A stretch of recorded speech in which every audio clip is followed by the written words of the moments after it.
Hello friends, you might be on this video because you might be curious what all does it take to maintain this machine. So you might be wondering, how long does it take? How much maintenance does it require? How often do you have to do these things? Is it hard? We're gonna talk about all that today. I'm gonna take you through the daily, weekly, monthly, and as needed maintenance that I do to this machine so you can get a feel for it yourself and see how it goes. So let's go ahead and get on into this video.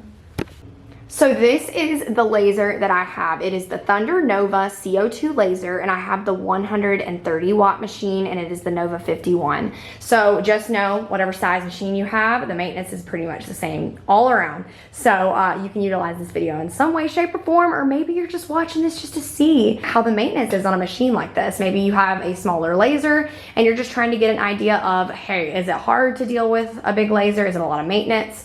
And we're gonna get all into that right now. So here is our lovely before. Honestly, our laser was very dirty on this day. We've done a lot of cutting, especially over these last several weeks, but we also have a woodworking shop, so our stuff tends to get a little dirtier faster. So I'm gonna take you along on our entire cleaning journey. So daily maintenance, these are things that you're gonna do every single day that you are doing laser cutting. So you're gonna start first by removing your focal lens. So how you do this is really simple. You just push down and release this air hose here, and then you're gonna take this screw right here and you're going to push it towards you and then lower your nozzle here. Now I will say you do need to lower your bed, so make sure you lower your bed first. So taking the focal lens out is pretty simple. You just unscrew the top, take this handy tool that came with your laser and just kind of unscrew it from here. Once it gets kind of towards the end, you can take your fingers and pull it out, and then I just release my lens down onto a clean paper towel.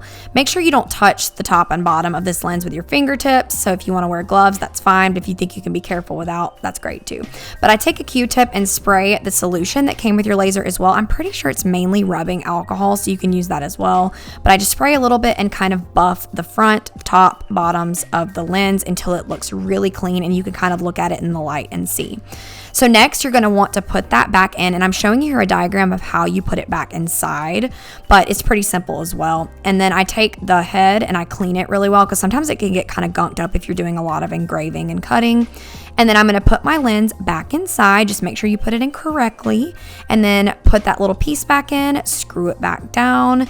And then I'm going to take my head and screw it back on as well. And then you are good to go and put it back in your machine. So putting the laser head back in is really simple. You just slide it back in the hole, tighten your screw down, and then you want to put your air hose back inside. The second thing that I do every single day is change our desiccant beads. Now, this is not something that everyone has. You don't have to have this, but we ended up adding an external air compressor to our laser that's just a little bit bigger, and we have a lot of moisture in our air, and you need these desiccant beads to protect your laser from water. So basically what it does is it dries out the air so that you have dry air going to your laser. So that's what we're doing here. When they turn pink, that means it's time to change them, and when they're this dark blue color, that means that they're good and dry. And you can actually reuse them a lot. You have to bake them and all that stuff, but that's a whole nother topic for a whole nother day. So my husband's just changing those out here and then replacing the air, and our air will be good and dry. Okay, now let's talk about weekly maintenance. So what I do every single week is clean our mirrors. We wipe them down and the combiner lens in the back. Now you do not have to actually take the mirrors out, but I'm showing you here how to do so. You take that same tool, some painter's tape, kind of let the mirror, the back of the mirror, stick to the painter's tape, and it just comes right out, and then you can go and wipe down your mirror. So I'm just showing you how I do this. I clean it exactly how I clean my lenses. So I spray it down with that solution that comes with your laser, and then just buff the mirror until it is good and shiny and clean. And then I'm just gonna put it right back in exactly how we took it out. Tighten it down, but make sure, do not tighten it down too tight. You don't want to crack your mirror. You just tighten it just enough. Right when you get to that stop point, you just stop right there.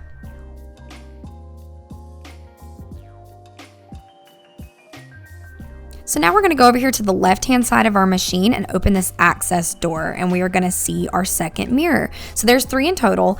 Now you can take this out like the first one if you want, but I don't take it out every single time. Most of the time I'll just take a Q-tip with that spray and I will buff it out like we did with all of our other mirrors and just clean it really good, make sure it looks nice and shiny.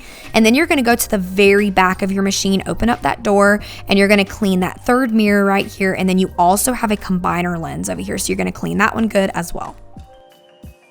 So the next thing we're going to do is vacuum our tray, which is at the very bottom of your laser. It's kind of like a catch-all, so it catches all those tiny little pieces, and it gets really dirty really fast because, you know, I do a lot of cutting over here, so it definitely catches a lot, and sometimes I don't get to it every single week, so something like this can definitely, you know, be done as needed, but you'll kind of look at it and know when it's time. So I'm just going to take my vacuum and I'm going to vacuum up all those little pieces, and then after that, we're going to actually remove these drawers and just kind of hose them down really good.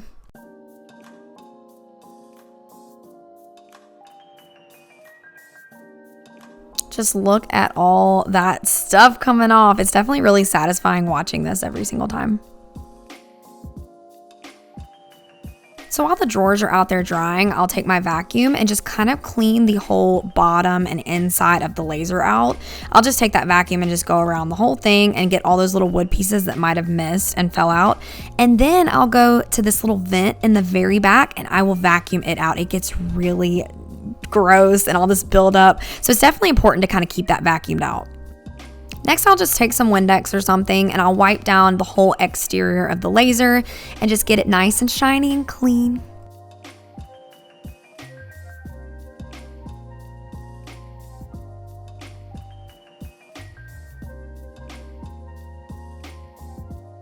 So now we're going to get into the monthly maintenance of the machine. So the first thing we're going to do is get this honeycomb bed out and cleaned up. So I definitely don't do this monthly because I feel like you just kind of can look at it and see when it needs to be cleaned out. But what we did is lower our bed down and then remove that access door, and then you just kind of slide your honeycomb bed out. So first thing you're going to want to do is kind of rinse it off with some water, and then we're going to take some Simple Green. Now I have not experimented with a whole lot of cleaners with it yet, but Simple Green is basically like a degreaser. You can also use Totally Awesome from the Dollar Tree, and what you're going to do is you're kind of just spray that down and coat the bed, and you're going to want to let it sit. Now I do want to mention we did let it dry before we sprayed this, so we're going to let it sit for about 10 minutes or so, and then we're going to come back and rinse it off.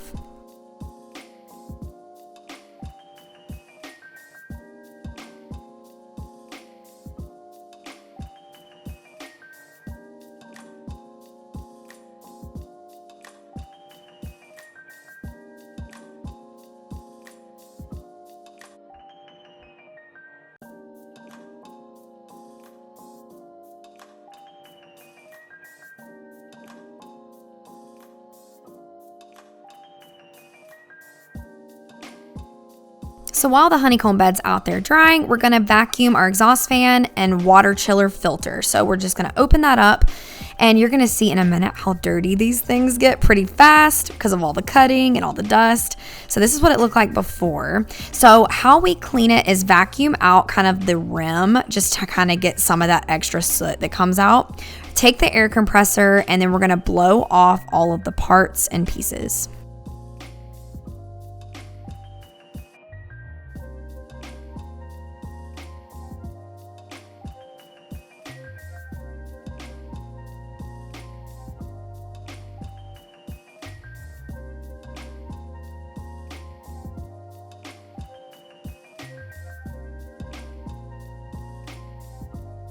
Take some of the Simple Green, and we're just going to kind of spray the parts that we're able to get access to and let it sit for just a few minutes, and then rinse that part out.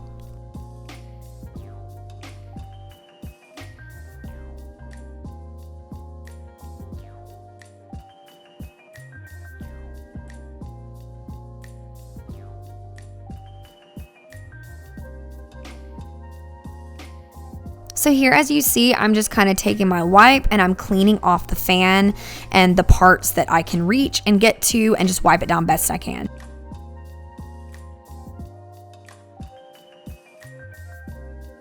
So next I'll flip it over, and these little grooves are kind of small for our hands to fit into. So I'll just take an old toothbrush and I'll just kind of scrub it down and get it as clean as I can.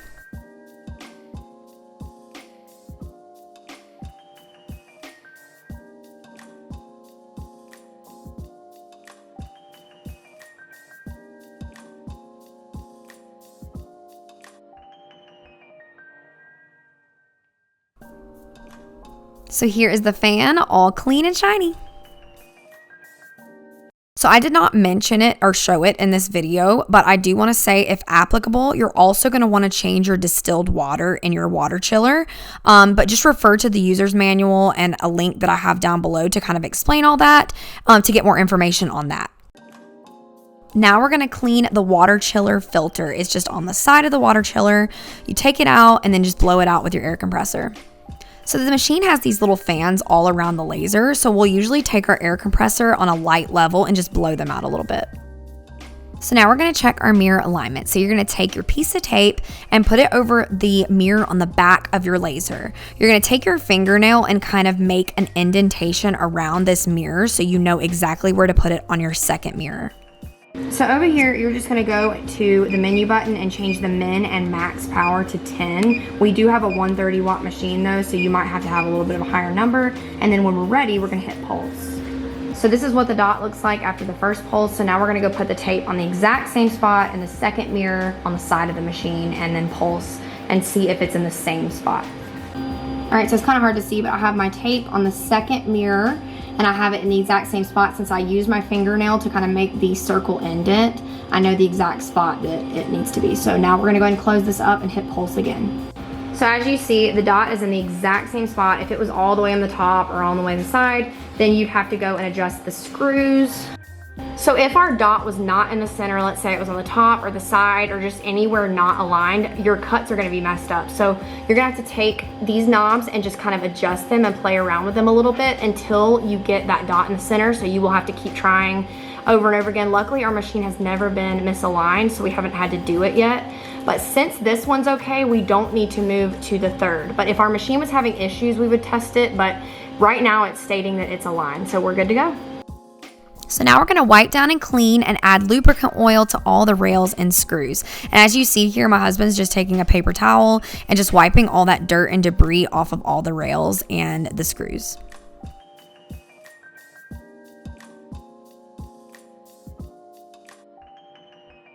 Here's where we take our paintbrush and put a little bit of lubricant oil on it, and we put it on all of the rails and screws, and it just kind of keeps it nice and lubricated. That's important for machines like this.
And then the last thing we will do is empty the water and drain it from the bottom of our air compressor. We have the Cobalt Quiet Air compressor.